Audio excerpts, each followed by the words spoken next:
Mathieu, bonsoir, on recommence. Bonsoir, Et bonsoir à tous.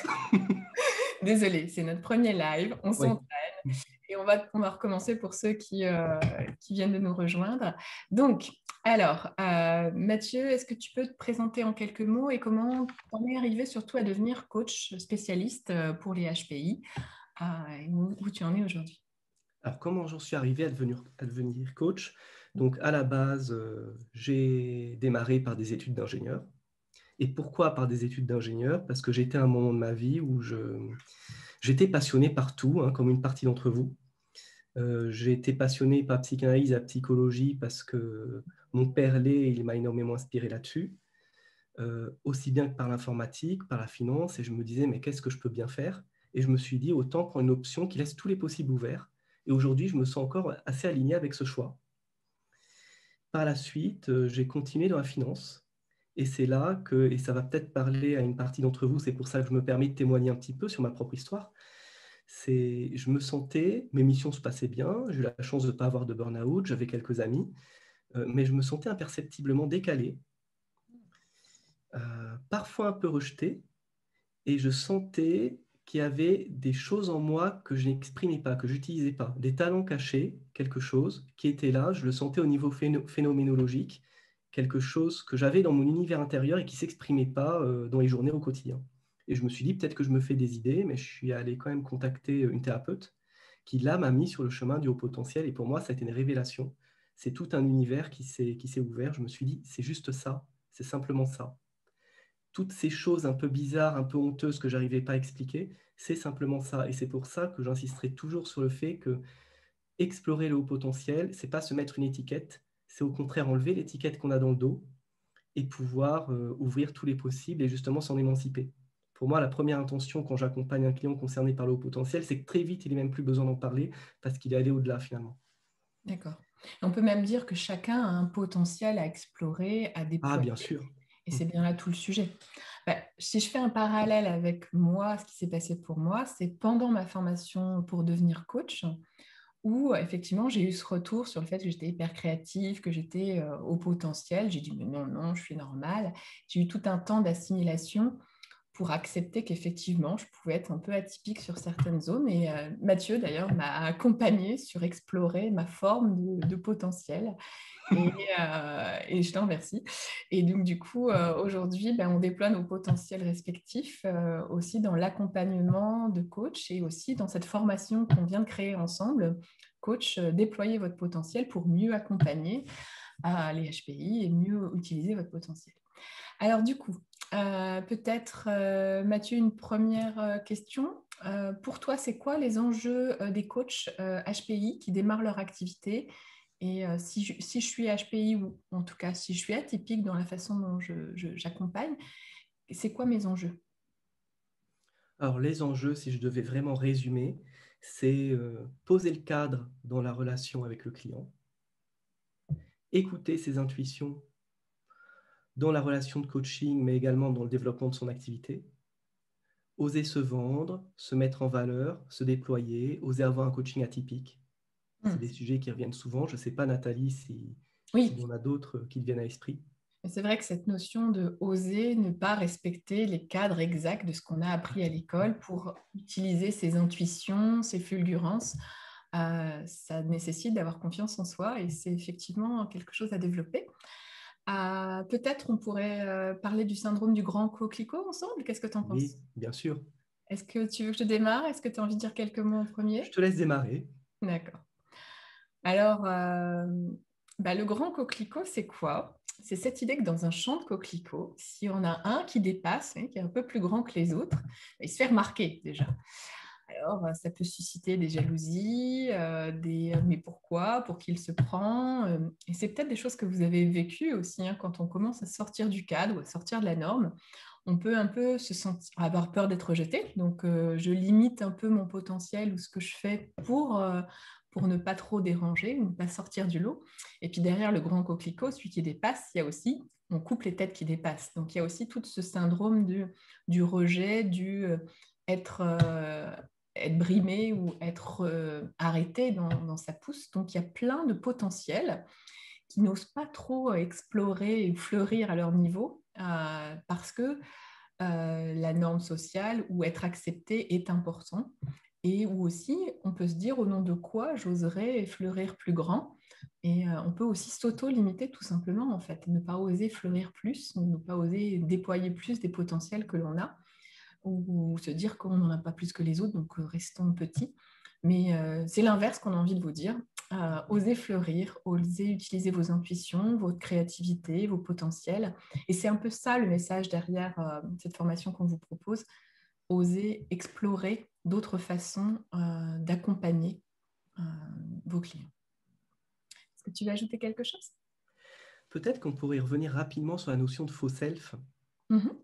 C'est la personnalité de façade, très rapidement, un terme créé par Winnicott.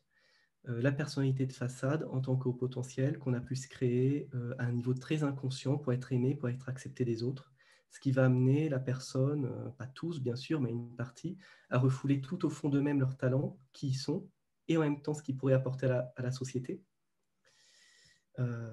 Et il va y avoir souvent une attitude de sauveur et de sentiment d'illégitimité, d'avoir l'impression d'avoir des bizarreries un petit peu honteuses qu'on dit plus ou moins à personne. Beaucoup se croient fous ou folles, en fait, alors que c'est tout simplement le haut potentiel. Et Mm. c'est pour ça que c'est souvent une révélation lorsqu'il y a la détection HPI qui est posée. Et d'ailleurs, si tu peux poursuivre, pourquoi c'est vraiment important de mieux se connaître quand on est HPI? Alors, la métaphore qui me vient, c'est que c'est comme si on éclairait la pièce sombre de l'inconscient. Mm. Plutôt un peu comme au théâtre où on croit faire des choix libres, mais en fait, on est tiré par les ficelles de l'inconscient qui sont dans l'ombre.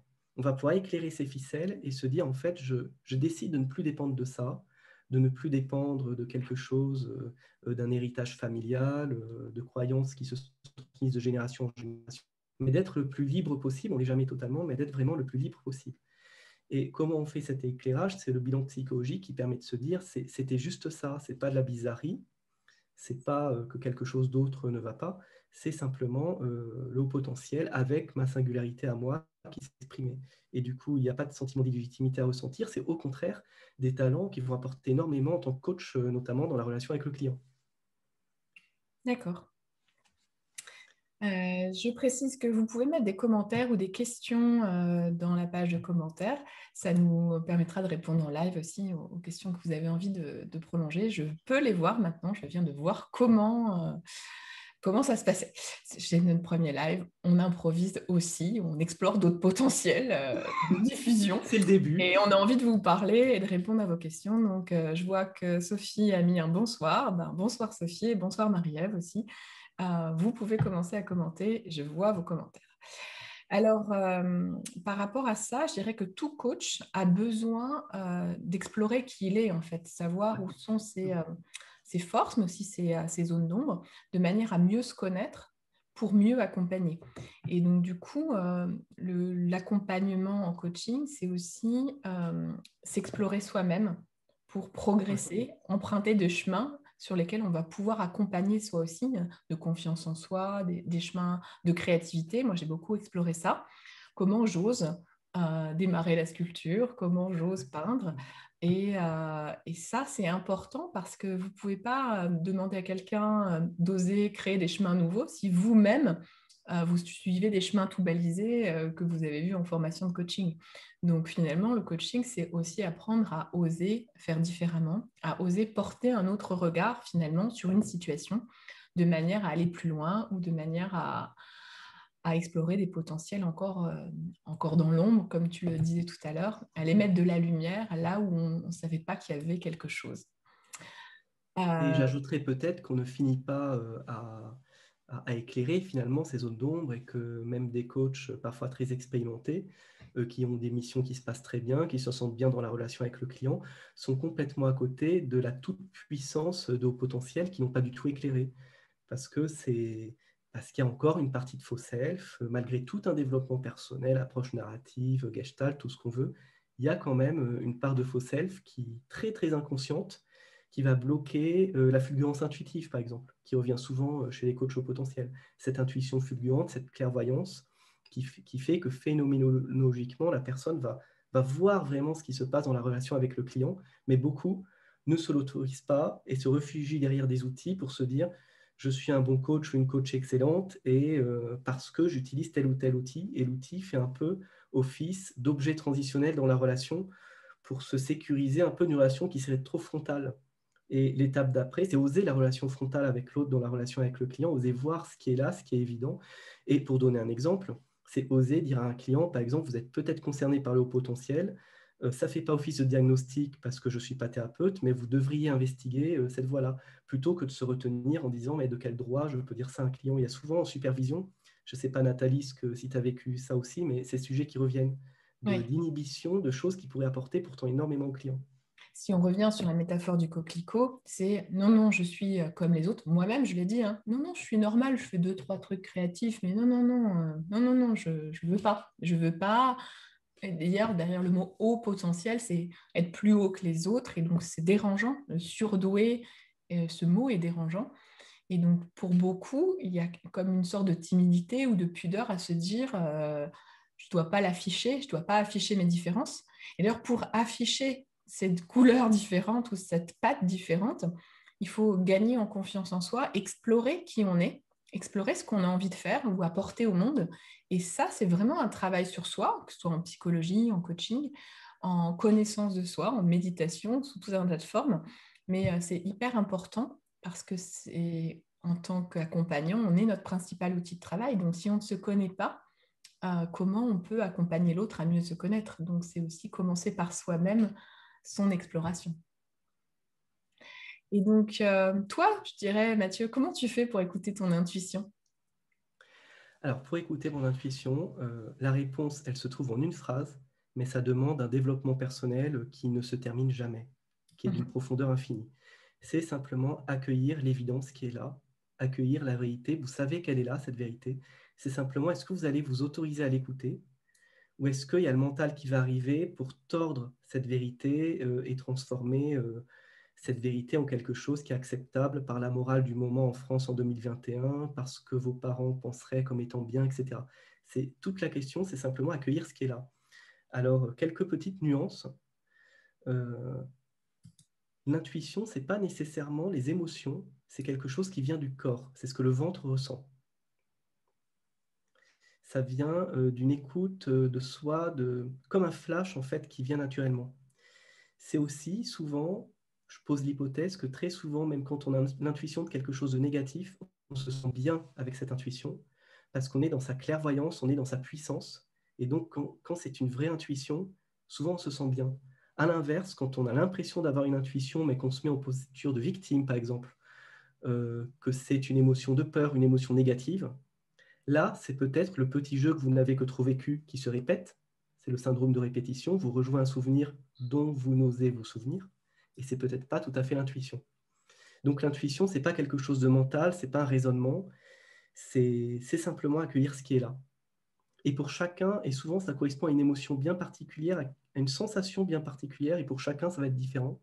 C'est pour ça que pour développer cette intuition, il y a la question de l'écouter et puis de la développer, c'est écrire un journal d'intuition, écrire Hmm. ces différents types d'intuition pour tester, puis au fur et à mesure se rassurer, se rendre compte que ces intuitions sont vraies et pouvoir les renforcer. Il y a la question de que ça ne coûte rien de faire des visualisations positives sur ce que vous souhaitez, parce que finalement, au fond du fond, quand un client nous donne un objectif de coaching, c'est toujours l'objectif de ressentir certaines choses, d'avoir les cheveux au vent, par exemple, d'avoir la sensation d'un océan bleu, une sensation de liberté, une sensation de puissance. C'est les sensations, au fond du fond, les objectifs qu'on se donne. Donc, vivez les sensations en avance, celles que vous aimeriez qui existent vraiment dans 1 an ou 2 ans, par exemple. Et peut-être, ce n'est qu'une hypothèse, peut-être que des synchronicités et votre inconscient va faire le reste pour augmenter encore votre intuition, pour vous guider vers ces objectifs positifs. Il y a la question de la méditation. Alors, ça peut ne pas du tout convenir à tous les hauts potentiels, mais pour moi, la méditation, c'est pas se prendre 20 minutes par jour, tous les jours, par exemple. Ça va dépendre de chacun.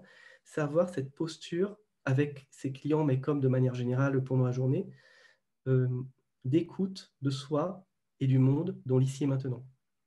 Étendre sa conscience dans l'ici et maintenant. Ne jamais laisser une urgence vous happer et vous mettre le nez dans le guidon. Et dès que vous sentez qu'il y a le nez dans le guidon, surtout en cette période de fin d'année, respirez, faire quelques respirations de cohérence cardiaque et se dire, OK, c'est quoi vraiment l'important?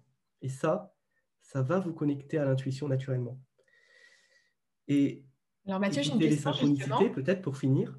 Et Ouais, attends, simplement pour attends, j'ai une finir, question, j'ai Nathalie, une question, oui, et j'ai une question de oui. la part des auditeurs. Donc, merci pour vos questions et on me transmet les questions. Merci à Audrey qui transmet les questions. J'ai une demande d'exemple de type d'intuition. Est-ce que tu peux, tu as un exemple personnel que tu pourrais partager? Un type d'intuition. Alors malheureusement, je vais parler de négatif parce que c'est la première chose qui me vient Ah à non, non, l'esprit. tu peux en avoir des positifs. Par exemple, je vais donner cet exemple. Moi. Il y a 2 ans, Mathieu m'a dit, moi j'ai l'intuition, Nathalie, que tu devrais aller sur LinkedIn, tout ça. Et moi j'ai répondu, oh, tu sais, moi LinkedIn, je ne connais pas trop. Moi je suis sur le terrain, je croise des gens au coin Je suis dans café. la vraie vie. Et on monte un séminaire et de coaching. Et c'est ça, en fait, pour moi, la réalité. C'est voir les gens. Moi, j'aime voir les gens en vrai. Et là, plaf, arrive le Covid. Et là, du coup, je me suis retrouvée enfermée, à plus voir les gens, à plus sortir, à plus animer de séminaires, de conférences. Et là, du coup, je me suis souvenue de l'intuition de Mathieu, que je n'avais pas trop écoutée, pour vous dire la vérité à l'époque. Oui, Mathieu, toi, tu aimes LinkedIn, mais moi, c'est pas mon truc. Et là, je me suis souvenue de cette intuition-là. Donc, c'est aussi écouter les intuitions ou les petites voix que vous apportent vos collègues, vos amis, surtout s'ils sont un peu HP et qui ont beaucoup d'intuition et qui vous les nomment. Et là, je me suis dit, bon, je peux peut-être essayer de faire un post ou deux, on va voir. Et puis, j'ai commencé à dessiner parce que moi, mes intuitions, en fait, c'est plutôt visuel. J'ai des images. Je vois quelqu'un en stress. Je me souviens, un des premiers posts, c'était une cocotte minute parce que je venais de voir un client un peu énervé. Et cocotte minute sans soupape de sécurité. Et du coup, j'ai fait ça comme moi, l'intuition, c'est que cette personne, elle allait exploser ou imploser, mais en tout cas, je le matérialise sous forme de dessin. Donc moi, j'ai toujours des petits cahiers avec des crayons de couleur. J'ai besoin de couleurs aussi pour pouvoir dessiner. Et dès que je vois quelque chose ou je sens quelque chose, je le dessine. Je ne me pose pas de questions. Je ne laisse pas la voix mentale qui me met est-ce que c'est juste, est-ce que je dessine. J'écris les mots, je fais les petits premiers dessins qui viennent. Et c'est comme ça que j'ai commencé à poster sur LinkedIn grâce aux intuitions de Mathieu. Donc, tu vois, tu as des intuitions positives, Mathieu. Mais tu peux donner un autre exemple si tu veux, puisque c'était une question qu'on nous pose. Est-ce que toi, tu as d'autres exemples d'intuition? Alors des intuitions que j'ai souvent, c'est je suis avec un client en coaching et il y a un thème, il y a une image qui me vient qui n'a souvent rien à voir avec ce qui se passe en fait avec le sujet. Et là, j'écoute et je mets ce sujet sur la table, j'en parle et souvent ça fait sens. Hmm. Et oui, c'est vrai, je trouve que c'est ça aussi, quand on est dans l'accompagnement, comment on utilise une idée qui passe, mais genre quelque chose qui passe, quoi. Moi, je me Complètement. souviens d'un exemple, j'étais avec une cliente, et puis elle me raconte une histoire, et puis je trouve que ça tourne un peu en rond. Et dans ma tête, j'ai la chanson de Souchon, j'ai 10 ans. Mais vraiment, ce truc arrive, et je me suis dit, je demande à la cliente si elle est OK. J'ai une chanson en tête, est-ce que je peux vous la partager? Donc, je prends mon téléphone et je lance la chanson sur l'enceinte. Et là, elle a une grosse émotion qui arrive parce qu'effectivement, il y a des choses qui se sont jouées pour elle à 10 ans et des blocages et tout ça. Et donc, ça a permis de prendre un autre niveau dans le coaching où là, on n'était pas au cœur du sujet, mais que cette intuition sous forme musicale, vous voyez, ça peut être musical, une intuition, a été très, très utile. Et donc, je trouve que l'art, la musique ou un tableau ou un objet peut être aussi une forme d'intuition. Par exemple, il m'arrive de demander, j'ai un autre exemple d'intuition.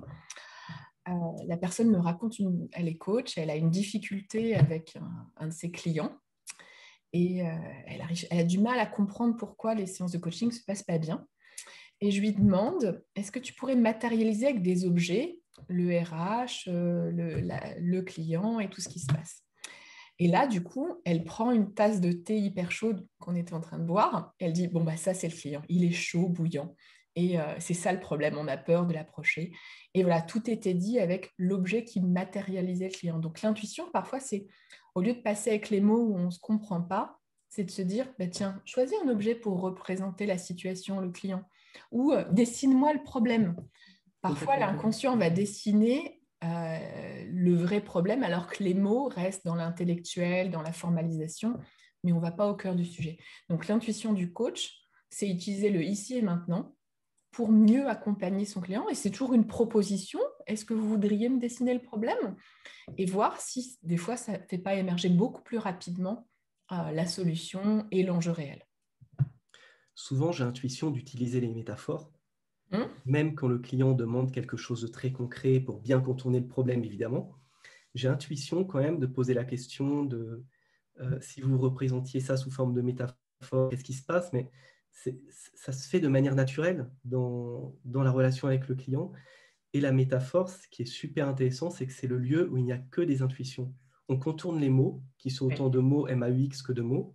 Hum. On est dans un paysage qui appartient vraiment à l'inconscient bien spécifique du client.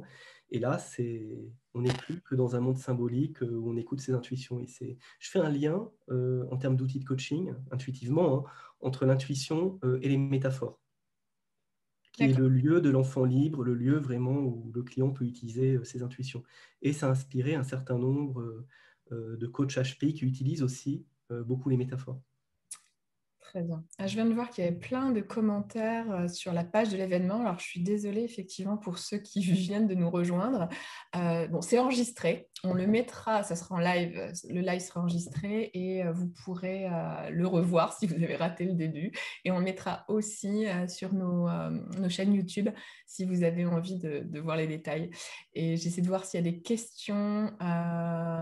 Et donc, du coup, en tout cas, n'hésitez pas, vraiment, allez-y, posez-nous des questions, plutôt sur l'événement que sur la page de l'invitation, mais je regarde les deux, hein, j'essaie de faire au mieux. Et donc, par rapport à ces intuitions, comment, comment nous, en fait, on s'est posé cette question, hein, pour vous proposer une formation sur mesure de 3 jours pour justement mieux écouter vos intuitions et mieux utiliser ces compétences un peu, comment je vais qualifier le mot, je ne sais pas. Est-ce que tu peux m'aider? C'est quoi les compétences qu'on a envie de faire développer aux, aux hauts potentiels et aux coachs qui accompagnent les hauts potentiels à qui on propose cette formation? Les compétences, c'est les accompagner. Tu vas me dire si tu es aligné, hein, c'est à développer leur propre potentiel Mhm. et voire même leur propre spécialisation HPI. Pour nous, il n'y a pas du tout, et ça c'est une valeur de l'école, il n'y a pas du tout une manière d'accompagner les HPI avec ce côté descendant de la personne qui dirait voilà, c'est comme ça qu'on fait. Au On prend contraire, tel notre intuition, outil. Non, on voilà, écoute ce qui se passe là dans le ici et maintenant. voilà. Et chacun trouve ses clients HPI et trouve leur manière d'accompagner ses clients HPI. Et pour ça, je parlerai de libération de ses potentiels. Mhm. S'autoriser à libérer ses potentiels, s'autoriser à réussir comme personne d'autre ne réussit parce que c'est spécifique non seulement au potentiel mais à soi-même. Et voilà, et s'éclater dans son activité et continuer à monter en puissance. D'accord. Bon, eh ben, je ne vois pas d'autres questions pour le moment. Donc, je vous propose à vous, si vous avez envie qu'on aille plus loin sur une question, de nous la poser sur l'événement. Et sinon, on peut peut-être partager le programme. Qu'est-ce que tu en penses? Oui, bien sûr. Donc, je vais partager le programme. Donc, je pense que on le voit à l'écran. Est-ce que toi, tu le vois bien? Très bien. Donc, on a 3 jours et avec plusieurs étapes. Et peut-être qu'on va vous montrer le détail, ce sera plus clair. Mais peut-être un point clé que j'ai envie de montrer, au-delà du coquelicot, c'est qu'à la fin, à la fin de chaque jour, ce qui me paraît important, c'est qu'on ait des récoltes, au sens, qu'est-ce que vous avez appris, qu'est-ce que vous avez appris de cette journée et comment ça vous aide à pousser, comment ça vous aide à grandir. Et vraiment, ça me semble important qu'on soit dans cet état d'esprit. Nous, on accompagne des HP à fleurir plus, à grandir, à évoluer. Et justement, Mathieu, là, on me signale une question. Comment le coaching peut libérer le HPI? Est-ce que tu as envie de répondre à ça? Je vais arrêter le partage et on reviendra sur le programme après. Alors, comment le coaching peut libérer le HPI? Alors, la première chose qui me vient, mais il y aurait plein d'angles d'approche, c'est qu'on répète depuis tout son passé, depuis son enfance, des petits jeux qui correspondent à des choses dont on ne se souvient pas. Et quand on ne se souvient pas d'un souvenir traumatique ou d'un jeu relationnel qu'on a vécu, qui est très lié au faux self, on le joue et on le rejoue. Et ça donne des échecs répétés au niveau professionnel, ce que les personnes appellent des échecs répétés. nuances, des difficultés répétées, même en tant que coach, même si l'émission se passe très bien. Et le coaching, ça va être le lieu. Ça va se rejouer évidemment dans la relation entre le coach et l'accompagné, sauf qu'on va pouvoir le mettre à jour. On va pouvoir disséquer ce qui se joue et prendre du recul en méta. Et là, ça peut être passionnant. C'est voir la répétition plutôt que d'être dans l'agir du souvenir, dans l'agir de cette répétition. Ça va permettre de prendre de la distance et de la regarder. Et c'est souvent, et ça relie un élément fondamental de la posture de coach qui est le méta. Faire un méta sur ce qui se joue dans l'ici et maintenant. La séance comme le reflet à petite échelle de ce qui se joue à grande échelle pour pouvoir transformer dans l'ici et maintenant les choses sans ce qui est tout l'inverse de tirer des plans sur la comète et de se dire comment je vais pouvoir réussir plus tard. C'est vraiment vivre les choses dans l'ici et maintenant et les transformer et voir comment dans l'ici et maintenant vous écoutez votre intuition, comment vous osez vous dire les choses dans la relation de coaching et pouvoir du coup le revivre à l'extérieur. Je ne sais pas si Nathalie, ça te parle, cette Alors manière. moi, à cette question, je répondrais un peu différemment, mais c'est bien qu'on ait deux angles et on ait aussi notre regard chacun. Comment le coaching libère le HPI? Parfois, le HPI, c'est le coquelicot qui n'ose pas fleurir parce qu'il se dit, est-ce que j'ai le droit? Donc, c'est aussi se donner des permissions, des autorisations, se donner des sécurités pour oser. Qu'est-ce qui va me permettre en sécurité d'oser aller plus loin, d'oser explorer, créer mon entreprise, par exemple, ou quitter ma société et devenir coach professionnel ou devenir autre chose d'ailleurs, peu importe. Donc c'est se donner ces permissions, ces autorisations d'explorer son potentiel et de s'amuser avec aussi, parce que pour moi, quand on est au bon endroit et quand on utilise ses intuitions, sa créativité, on s'épanouit, on se nourrit, c'est même énergisant plutôt qu'un travail où on sent qu'on perd l'énergie, c'est qu'on n'est pas au bon endroit souvent. Donc, le coaching, c'est pour aider peut-être à retrouver la route lumineuse où on est pleinement soi-même, où on s'épanouit parce qu'on utilise ce potentiel intérieur. Et c'est quand on ne l'utilise pas finalement qu'on ne se sent pas bien en tant que HP, qu'on ne se sent pas aligné, je dirais. Donc, du coup, le coaching, ça va permettre de retrouver la joie dans l'utilisation de ses potentiels, dans l'autorisation d'aller de l'avant, dans l'autorisation d'essayer et même ce droit à laisser erreur, pour moi, fait partie évidemment du chemin du coaching. Et l'avantage, et en tout cas moi c'est le chemin que j'ai fait en étant aussi accompagnée par Mathieu, c'est que comme je ne me reconnaissais pas comme créative, bon, c'était la base, je fais des trois trucs, voilà. Une fois que j'ai passé ce cap de m'autoriser moi à publier des dessins, à publier, à créer une école, maintenant que je m'autorise à le faire, c'est beaucoup plus facile pour moi de voir où sont bloqués mes clients HP dans leurs besoins d'autorisation, de soutien parfois, de dire vas-y, tu as tout à gagner à essayer. Et au pire, il se passera quoi? Ah, bon alors, go. Donc c'est aussi ce soutien dans le challenge que ça peut représenter, de se mettre en lumière. Parce que moi, pour moi, derrière fleurir comme un grand coquelicot, il y a oser explorer sa lumière et oser explorer sa puissance et ses intuitions. Et du coup, Mathieu, je vois une autre question qu'on nous pose. Comment partager et communiquer clairement ses intuitions aux personnes moins réceptives aux métaphores? Alors, je dirais accepter de mentir un peu. Oh, Je vais m'expliquer. explique-toi. C'est la punchline, là. Ah, t'es bon en punchline, t'es bon. C'est se dire que l'important, c'est pas nécessairement par rapport à soi d'avoir l'impression d'être dans la parfaite vérité. Et ça donne souvent des explications trop complexes. C'est évidemment des sujets, merci beaucoup pour cette question, c'est des sujets qui reviennent très souvent en coaching. C'est se dire que l'important, c'est que l'autre comprenne le vrai message. Et donc, vous avez cette intuition qui vous vient, cette image complète qui serait beaucoup trop complexe à décrire.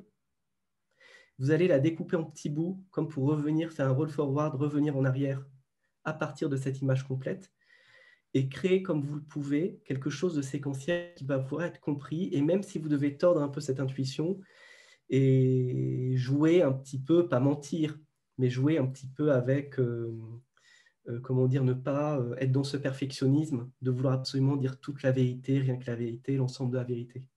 L'important, c'est que la personne qui n'a pas le temps, qui est en face de vous, qui a besoin d'être en confiance, qui a besoin que vous la rassuriez, souvent le N+1 par exemple, que ce N+1 comprenne ce que vous voulez lui dire. Et souvent, il suffit de dire, voilà, je ne peux pas l'expliquer, mais faites-moi confiance parce qu'on va y arriver. c'est aussi beaucoup ça qui permet de contourner cette difficulté à exprimer ses intuitions. Et c'est assez drôle parce que je ne sais pas si toi, tu en as rencontré, mais je trouve que la plupart de mes clients sont beaucoup plus sensibles aux métaphores qu'aux phrases, en disant, bon, vous pouvez Oui, déployer vos compétences et tout ça, et si vous osiez créer votre entreprise, par où vous allez démarrer. Donc, ouais, des choses très, j'ai envie de dire, conscientiser les étapes pour créer une entreprise, si je prends cet exemple-là. Et la métaphore, ça pourrait être, et si vous déployiez vos ailes et que vous envoliez, il se passerait quoi? Et la personne part dans l'imaginaire. Et ouais. la plupart de mes clients, en tout cas, part facilement dans ça. Donc parfois, je le fais en faisant dessiner. Donc vous voyez, ce n'est pas une même utilisation. Parfois, j'utilise des images. J'utilise beaucoup le jeu Dixit, qui est très métaphorique et symbolique. Et c'est la personne qui choisit. Tiens, là, aujourd'hui, je suis là. Elle choisit des couleurs, des ambiances. Et demain, j'aimerais être là. Et ensuite, elle crée le pont entre sa situation actuelle et la situation rêvée. Et elle dit symboliquement ce qui est important pour elle dans la situation rêvée. Donc j'ai envie de dire, moi, j'utilise différentes formes d'images, de dessins ou de métaphores, mais c'est en gros, la métaphore, c'est parler à l'inconscient de l'autre, et je trouve que c'est vraiment important parce que si on a un blocage, si vous avancez pas sur votre route, c'est bien que consciemment, vous avez tout essayé et c'est bien qu'il y a quelque chose au niveau Bien sûr, oui. inconscient qui empêche cette avancée. Donc, on a plein de nouvelles questions et merci à vous tous. J'ai vu qu'il y avait plein de commentaires sur le site. Donc là, j'ai une autre question, Mathieu. Comment gérer un coaching HPI qui part en sucette entre les deux parties? Alors, peut-être qu'il faudrait faire repréciser cette question, effectivement. Entre les deux parties, c'est le coach et son client HP ou ça part en sucette? On n'est ou pas au clair sur cette question, effectivement. En tout cas, en attendant que la personne nous précise ce qu'elle appelle partir en sucette, mais c'est vrai que j'ai peut-être, j'ai peut-être une hypothèse, Mathieu, c'est vrai qu'un HP, quand on accompagne, on est coach et qu'on accompagne un HP, ça peut partir un peu dans tous les sens, un peu comme ma végétation là sur le côté. Tu sais pas par quel bout prendre le truc. Et toi, quand ça t'arrive avec un HP un peu dispersé, qu'est-ce que tu fais? Alors, la première chose qui me vient, c'est que ça m'arrive jamais. En tout cas, en supervision, ce que je vois souvent, c'est quand une personne dit j'ai un coaching qui part en sucette, c'est que souvent elle se sent responsable de choses dont elle n'est pas responsable. Et en tant que coach, notre métier, c'est simplement de faire notre métier de coach. C'est un objectif de moyen, faire ce qui dépend que de nous, alerter si on doit alerter par exemple. Rien de plus. Et c'est souvent des clients qui sont un peu en posture de sauveur, qui veulent bien faire. C'est le premier piège du coach, c'est de vouloir bien faire, parce que dès qu'on veut bien faire, ça crée un jeu relationnel d'attente en fait. Et c'est souvent ça qui peut donner l'impression que ça part en sucette. Donc déjà, la première question là qui me viendrait comme ça, même si j'ai le contexte de la question, c'est est-ce que vraiment ça part en sucette? Est-ce que ça dépend que de vous? Et en vous remettant sur votre posture de coach, si besoin, comment agir en étant coach par rapport à cette situation? Interrompre le coaching si ça relève peut-être de la thérapie, refaire un quadripartite ou un tripartite. Je ne sais pas, Nathalie, ce qui te vient par rapport à ça. J'ai envie de dire que un client, qu'il soit HP ou pas d'ailleurs, il arrive souvent avec tous ses nœuds dans la tête, ses problèmes, sinon il n'ira pas voir un coach s'il allait bien et qu'il avançait facilement. Et donc, du coup, fatalement, il peut noyer le coach sous des informations, mais parce qu'il veut bien faire, il veut dire tout ce qui se passe. Et moi, j'accueille de ne pas écouter tout. C'est-à-dire, j'écoute stratégiquement les mots-clés ou dans son visage, il se passe quelque chose souvent quand on commence à toucher le vrai sujet. Donc, j'accueille ça. Et parfois, je pose juste une question simple. Et concrètement, sur quoi vous avez envie d'avancer? Parce qu'il a explosé tout le problème, mais ça ne m'aide pas. Moi, ce que j'ai besoin, c'est de savoir où il a envie d'aller. Donc, parfois, c'est juste un petit recadrage dans une question stratégique ou et si c'était, comme je vous l'ai dit tout à l'heure, et si c'était un objet, ce serait quoi le problème? Et du coup, ça permet de délocaliser et de focaliser sur l'essentiel et l'important. Là, je vois un petit commentaire par rapport au HP de François Xavier que j'aime beaucoup. Il dit la joie est souvent une bonne boussole, point d'interrogation. Et je dirais oui, 3 points Ben oui, d'exclamation. Absolument. Quand on est HP et qu'on s'amuse, qu'on a plein d'énergie dans ce qu'on fait, c'est que vous utilisez votre potentiel et vous êtes sur la bonne direction. Et peut-être qu'on peut piloter à ça. Est-ce que ce que vous faites vous met en joie, vous met en énergie? Et voilà. Et d'ailleurs, je détaille ça dans mon livre. Je viens de sortir un livre qui s'appelle Le Coaching. sur ces notions de boussole pour les coachs. Comment on sait que ça va bien? Si à la fin d'un coaching, vous êtes épuisé, c'est que justement là, vous êtes peut-être fait embarquer dans un coaching dans où quelque vous chose. essayez de sauver le client. Mais si vous êtes en bonne énergie à la fin du coaching, vous vous sentez bien, c'est que vous êtes au bon endroit. Et si ce n'est pas le cas, si vous sentez que la température a un peu monté, vous êtes crispé, vous êtes énervé pendant la séance, il y a à voir ça en supervision. Ou si au contraire, vous êtes tout froid, un peu tout crispé et pas à l'aise, c'est aussi un sujet à traiter en supervision pour prendre de la hauteur. Qu'est-ce qui s'est passé pour vous? Comment ça se fait que vous êtes fait engluer dans tout un système, qu'il soit forestier ou un système d'idées de votre client? Et c'est vrai que les HP peuvent avoir tendance à noyer le client sous plein d'informations. Une option Alors, peut-être, même si ça va dépendre de la situation, c'est il y a la magie du méta en coaching. C'est peut-être de dire en méta au client, voilà, ça me donne l'impression, ce qui se joue dans l'ici et maintenant, ça me donne l'impression que ça part en sucette. Je me sens illégitime en tant que coach, j'ai l'impression que je fais mal. Cette notion que là, dans l'ici et maintenant, j'ai l'impression de mal faire et j'ai presque envie de vous plaire et de faire en sorte que vous aimiez ce coaching, le fait que je ressente ça, est-ce que ça parle de quelque chose que vous avez pu ressentir vous par le passé ou vous faites ressentir aux autres? C'est toujours cette possibilité qu'on a en coaching de mettre les pieds dans le plat et de dire en méta ce que l'on ressent et de réinjecter ce que l'on ressent en étant en conscience que ça peut ne parler que de soi. Il y a des, comment dire, il y a des prudences de langage à utiliser quand on fait un méta aussi puissant que ça, mais de réinjecter ça dans la relation de coaching pour prendre encore plus de hauteur. Donc il y a cette possibilité de nommer les choses si ça semble pertinent aussi. Par exemple, quand on s'ennuie avec un client, c'est de pouvoir dire, c'est marrant, est-ce que vous avez l'impression que vous pouvez ennuyer les autres? Parce que souvent, ce que l'on ressent, c'est ce qui se joue.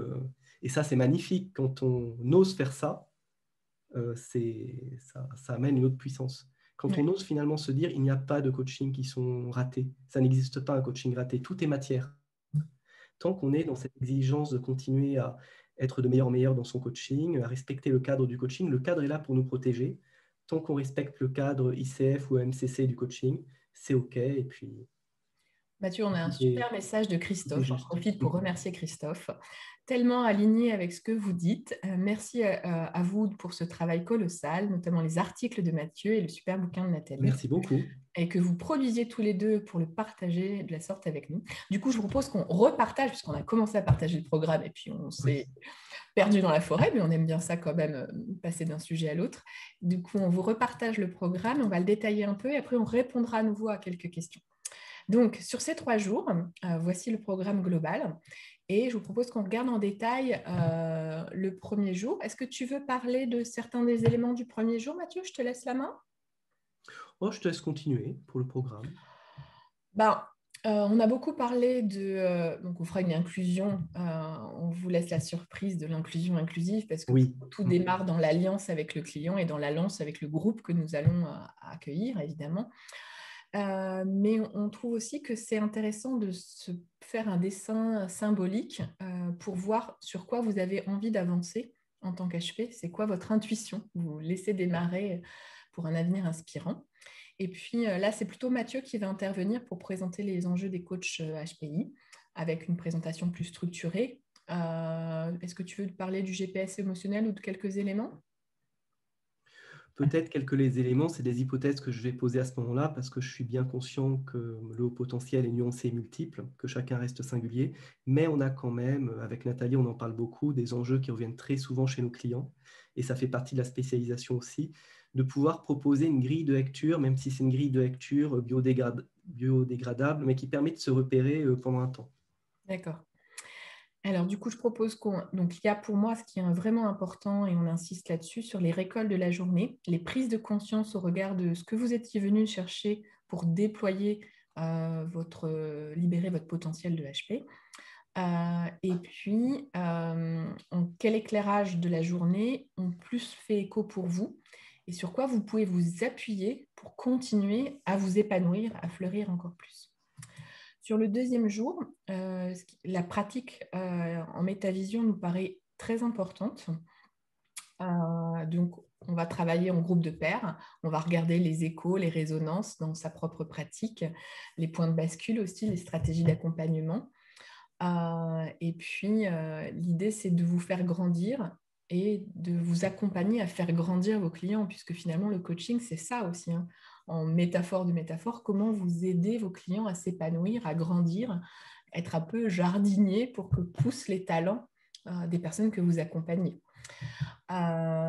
Du coup, comment vous allez enrichir votre pratique avec tout ça, en mettant en pratique, et nous, on vous fera des analyses méta. Alors, j'ai une question méta, c'est vrai que tout le monde ne connaît pas forcément le méta.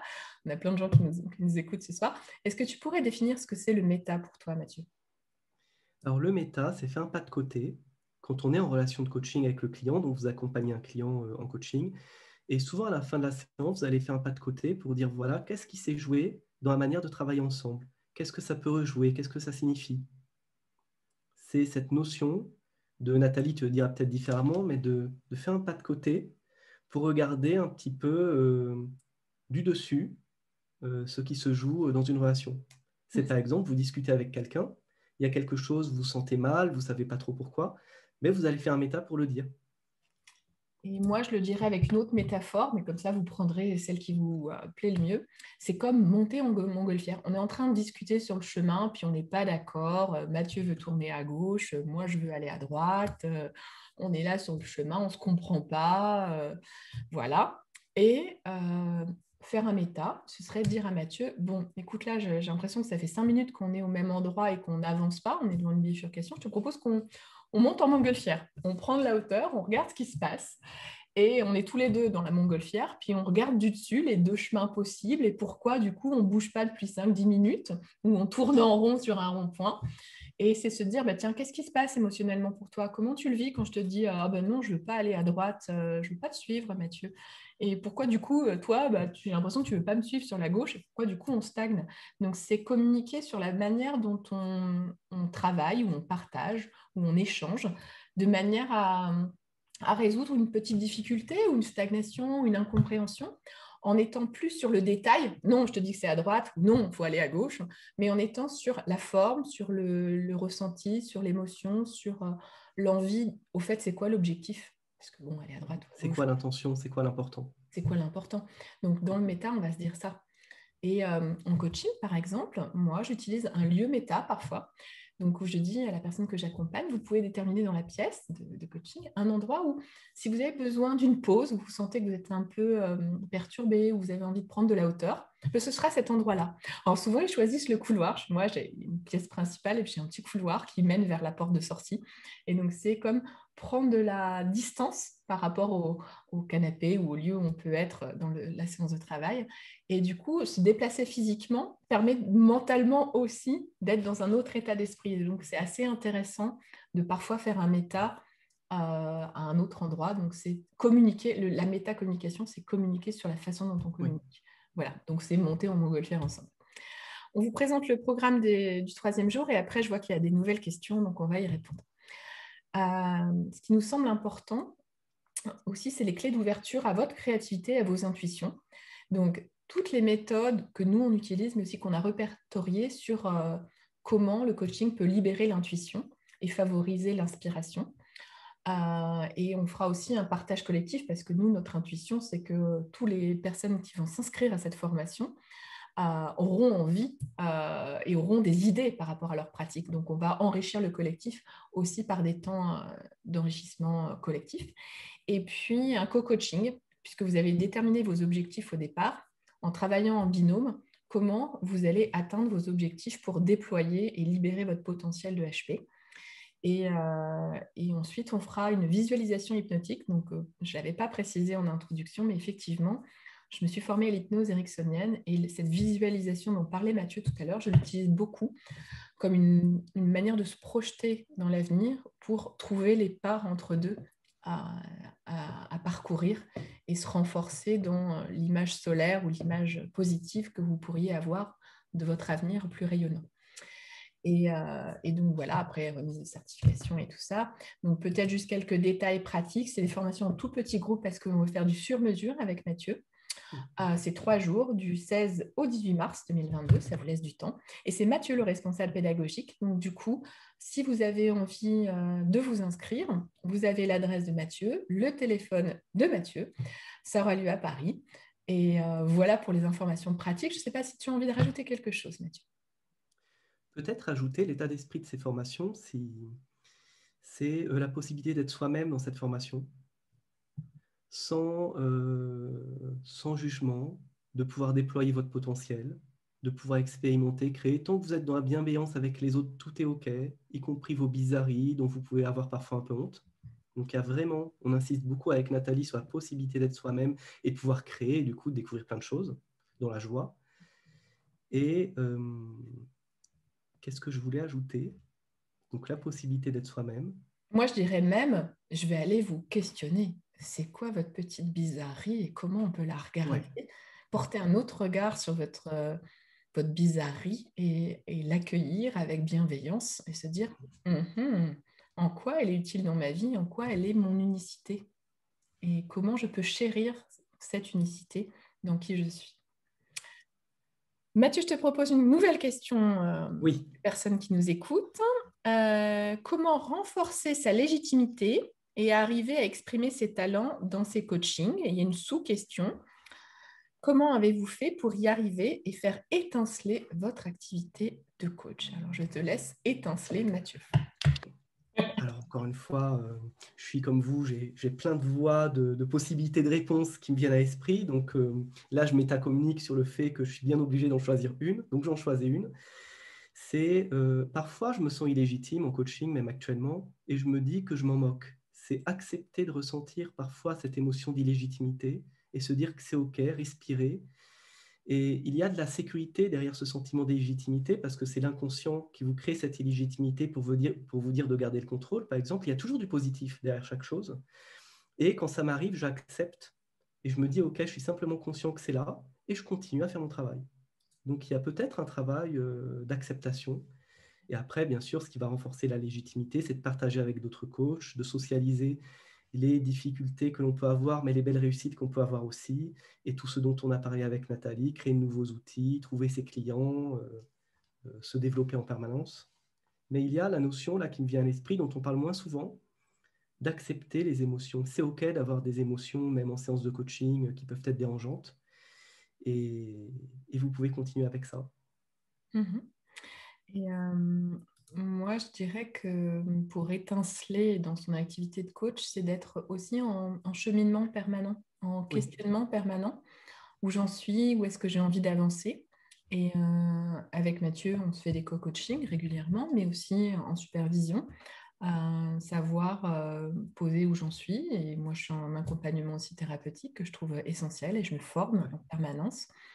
Donc, pour avancer, enfin, pour accompagner des gens à avancer, on ne peut pas le faire si on est soi-même statique. ouais, Donc pour moi, la vraie façon d'avancer quand on est coach, c'est de continuer en permanence à se questionner sur sa pratique, sur ce sur quoi je pourrais explorer, de manière à être crédible, j'ai envie de dire, même cohérent, congruent. Moi, quand un client me demande, bah là, par exemple, je suis en formation de Gestalt thérapie, et c'est ce qui me permet d'avancer sur les psychopathologies et d'autres formes d'accompagnement et aussi l'accompagnement par le corps, puisque la gestalt thérapie, c'est le IC maintenant et le mouvement du corps. Donc, donc, je considère que je suis toujours en train d'avancer. Et du coup, ben, quand je dis à mes clients comment on avance ensemble, c'est cohérent. Enfin, en tout cas, on regarde ça. ouais. Et puis, la légitimité, ça s'acquiert par l'expérience. Donc, pratiquer, coacher, pratiquer, être supervisé, se former. Et voilà, c'est une boucle d'amélioration continue, je vais le dire comme ça. Ce que j'ai envie d'ajouter, c'est pour réutiliser ce que disait Nathalie tout à l'heure avec la métaphore, c'est cette illégitimité. Quand on dit le mot enferme, parce que c'est comme si chacun d'entre vous ressentait la même chose, illégitimité. Quelque part, on est dans quelque chose de pas tout à fait vrai. Maintenant, si on monte en expansion de conscience dans un paysage métaphorique, cette illégitimité, elle a quelle forme? Là, il y a forcément une image qui vient. Et là, c'est votre illégitimité à vous. Donc déjà, on est proche de votre inconscient et de ce qu'elle est vraiment, cette illégitimité. Et vous pouvez la contempler, tourner autour, l'accepter et voir comment cette forme a envie de prendre d'autres formes naturellement. Et là, il y a déjà des possibles qui s'ouvrent.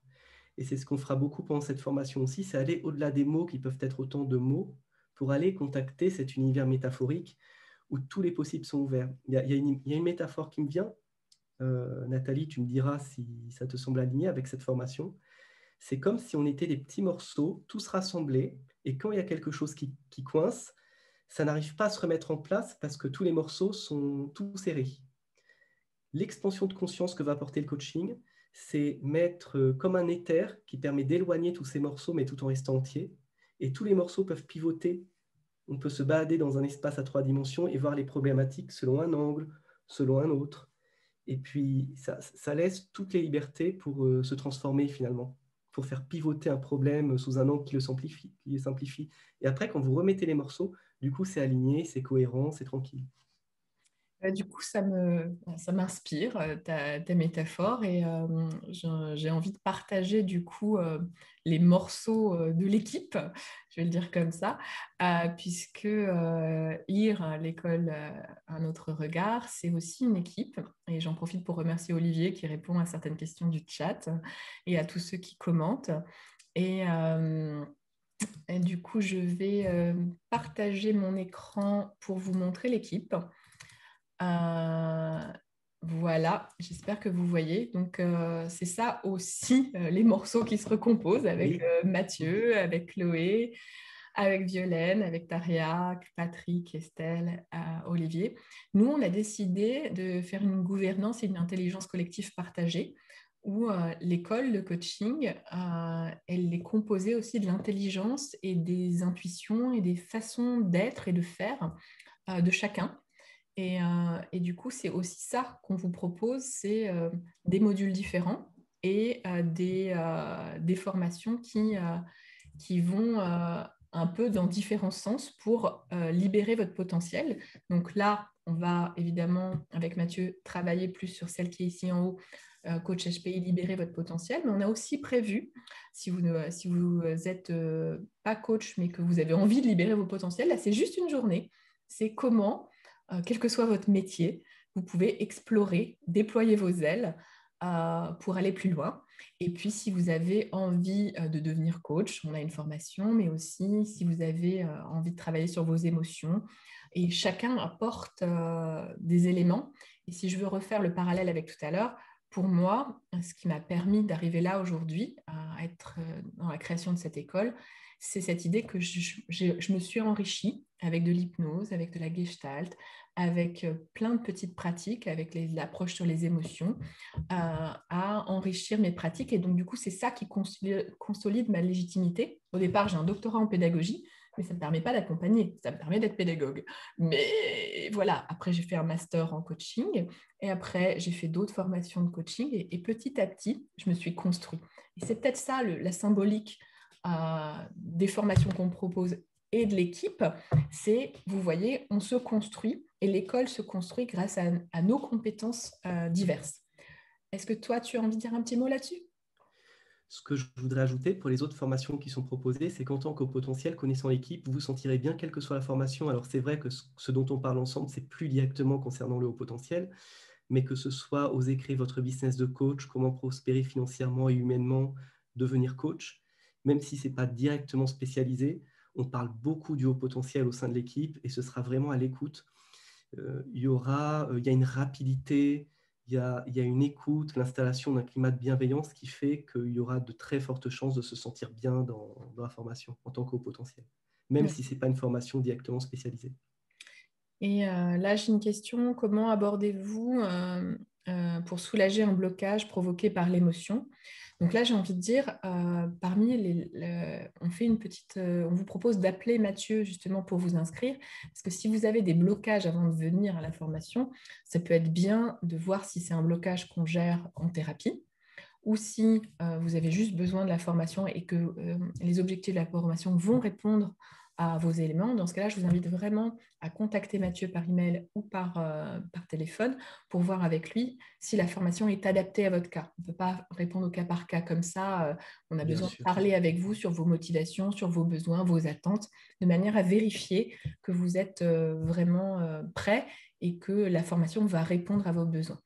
Et, euh, et voilà. Que dire d'autre? Est-ce qu'il y a d'autres questions?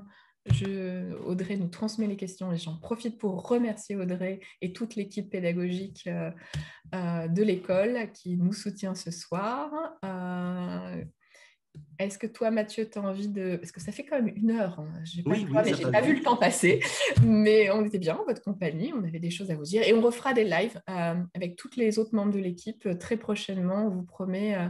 Il y en a qui ont dit qu'ils aimaient bien les infographies. Donc, je proposerai quelques détails. On proposera les détails des autres formations. Vous pouvez retrouver tout ça aussi sur le site autrement.com où vous avez toutes les plaquettes, les dates, les choses qui sont en cours, qui sont à venir et les responsables de chaque module. Donc, vous pourrez, et on vous invite à contacter le responsable du module pour avoir cet entretien découverte, pour voir si cette formation est faite pour vous. Et j'ai des questions qui arrivent. Quel est l'âge moyen de vos coachés? De quel âge à quel âge ça va? Donc, l'âge moyen et de quel âge à quel âge ça va? Mathieu, je te laisse répondre à ça. Alors, j'approche des 40 ans pour ma part.